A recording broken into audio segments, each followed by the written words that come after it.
Друзья, приветствую вас на своем канале Пламя. Спасибо, что смотрите мои видео. Сейчас я вам расскажу о том, как размечают угловой камин. 5 декабря, вот такой вот дождь, крыши еще нету, все капает. Значит, приспособили такую систему водостока. Значит, угловые камины, они отличаются от прямых ограниченностью своих размеров. То есть угловой камин, он имеет определенные свои параметры, то есть свои требования, такие как толщина стены 25 сантиметров, глубина топки должна быть не меньше 50 сантиметров. Ну а если 60, то это еще будет лучше. В камине уже установлен дымоход, труба установлена. Она еще до конца не доделана. Раньше у нас продавали трубы асбестоцементные 5 метров 30 сантиметров длиной. Сейчас трубы стали делать 4 метра длиной. Значит, сечение трубы у меня 19 сантиметров.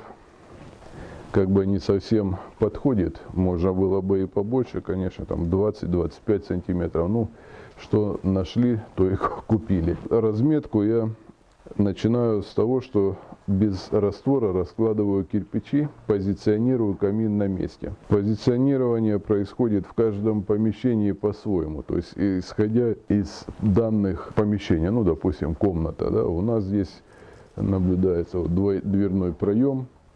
Соответственно, за пределы дверного проема мы выйти не можем.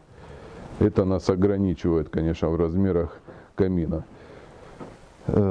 Чтобы получился портал 75 сантиметров, мне пришлось камин выдвинуть вперед, так как боковые стенки при увеличении портала, они, соответственно, уходят в левую сторону, ну и также в правую, и упираются в заднюю стену или в боковую стену, несущую, ограждающую конструкцию. Соответственно, чтобы у камина глубина 60 сантиметров получилась, чтобы у меня огнеупорный кирпич не врезался в блочную стену, ну или в кирпичную, там какая есть, мне надо его выдвигать камин вперед. Соответственно, что происходит? Вся конструкция становится очень громоздкой, громадных размеров, непропорционально, выглядит негармонично, потому что сечение портала по соотношению со всем камином очень маленькое получается. Гигантских размеров камин и маленький портал. Чтобы сделать портал больше, соответственно, надо увеличивать еще больше камин. И также угловые камины сопряжены с дополнительной сложностью. Это устройство самого дымохода. То есть здесь дымоход будет позиционироваться не параллельно порталу, он будет прямо квадратного сечения, а дымоход 6 кирпичей 25 на 25 сантиметров внутри. Ну или, как правильно говорить, 27 на 27 сантиметров внутри. Дымоход будет разворачиваться перпендикулярно, то есть по оси будет выходить на плоскости левой и правой стены и будет соединяться непосредственно с дымоходом, который уже установлен. Первый ряд у меня будет черновой, первый ряд уйдет в пол. Когда зальется стяжка, будут устанавливаться теплые полы, первый ряд у меня как раз уйдет в этот слой. Соответственно, с этого ряда, с первого ряда уже у меня чистый пол начинается, я от него буду расчет делать всего камина, всей конструкции. То есть первый ряд я не считаю. Сверху первого ряда будет начинаться дровник. Дровник будет выполнять чисто визуальную функцию, то есть пользоваться им не будут. Главное, чтобы была какая-то небольшая ямка, да, углубление под камином. Значит, дровник будет тоже неглубокий, может сантиметров 50, не больше. Что я еще здесь буду делать в этом камине? Буду устанавливать приточный канал. Размечаю я его очень просто, по 12 сантиметров от каждой стороны угла, по пол кирпича, чтобы я мог этот канал выложить из кирпича. По 12 сантиметров отступаю от каждой стенки и делаю отверстие в плите. Здесь у меня плиты перекрытия лежат. Под плитами перекрытия подвальное помещение. Приточный канал будет выполнять две роли. Первая, не будет засасывать камин воздух из помещения, а будет автономно работать. Даже можно будет полностью портал перекрыть фанерой там, или листом гипсокартона. Камин будет работать стабильно, то есть брать воздух из подвала. Приточка будет перекрываться задвижкой.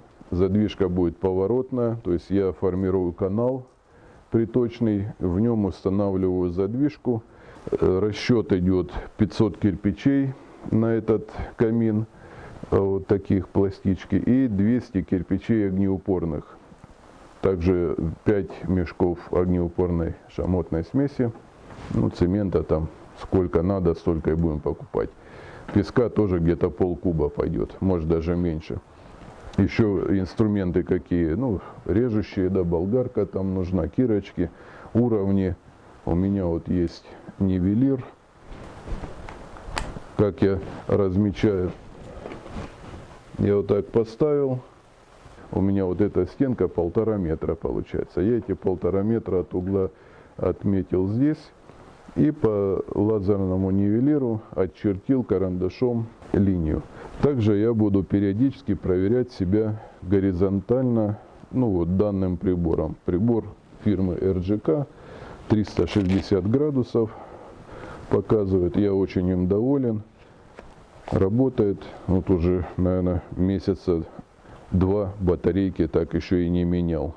Дальномер фирмы RGK.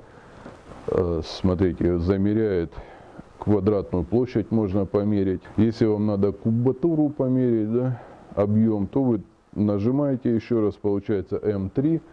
Вы также высоту, ширину и длину. И он автоматически показывает кубические метры. Очень удобно. Еще будет у меня станок, на котором я буду вырезать, нарезать сложные кирпичи там, или несложные, это уже время покажет. Сейчас я прорублю дырку для приточного канала и потом дальше продолжим видео.